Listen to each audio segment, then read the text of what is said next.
வணக்கம், நான் உங்கள் கடைசி விவசாயி மகன் 1000 டே சேலஞ்சில் இன்னைக்கு டே 48. இன்னைக்கு எங்க வந்திருக்க பார்த்தோம்னா நம்ம செந்தில் அண்ணாவோட வாழைத்தோட்டத்துக்கு தான் வந்திருக்கோம். இந்த வாழைத்தோப்புல என்னென்ன பிரச்சனை இருக்குன்னு எப்பயும் போல ஃபார்மேட்டை கேட்க போறோம். அதுக்கான தீர்வு எப்பயும் போல நம்ம தான் தரப்போறோம். அண்ணா சொல்லுங்கண்ணா, என்ன பிரச்சனைங்கண்ணா இருக்கு? தம்பி, வாழை நல்லா வருது. சரிங்கண்ணா. காய்கள்லாம் வந்து கதலையில காய் சைஸ் பெருசா வர மாட்டேங்குது. சைஸ் பெருசா வர மாட்டேங்களா? ஆனா நீங்க இது கவலையே பட தேவைனா, இதுக்கு முன்னாடி நீங்க என்ன கெமிக்கல் உரம் தான் கொடுத்துட்டு இருக்கீங்களா? ஆனா அந்த கெமிக்கல் உரத்தை கட்டுப்படுத்திட்டு நீங்க இயற்கை முறையில பாத்தீங்கன்னா கடலை புண்ணாக்கு இருக்குங்களா, இந்த கடலை புண்ணாக்க ஒரு ஏக்கருக்கு 25 கிலோன்னு எடுத்து நல்லா ஊற வச்சு ஒரு நாள், அடுத்த நாள் வடிகட்டி தண்ணியில கொடுத்து பாருங்க. ஒவ்வொரு தண்ணிக்கு இது கொடுக்க கொடுக்க காயோட பெருக்கம் அதிகமாயிட்டே போங்கண்ணா. நல்ல முறையில உங்களுக்கு தார் பிடிச்சு நல்ல முறையில உங்களுக்கு வெயிட் வருங்கண்ணா.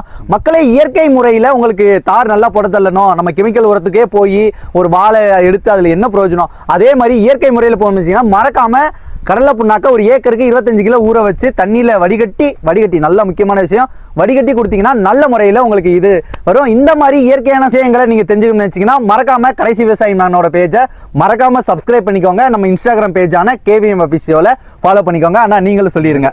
நன்றி, வணக்கம். நன்றி, வணக்கம்.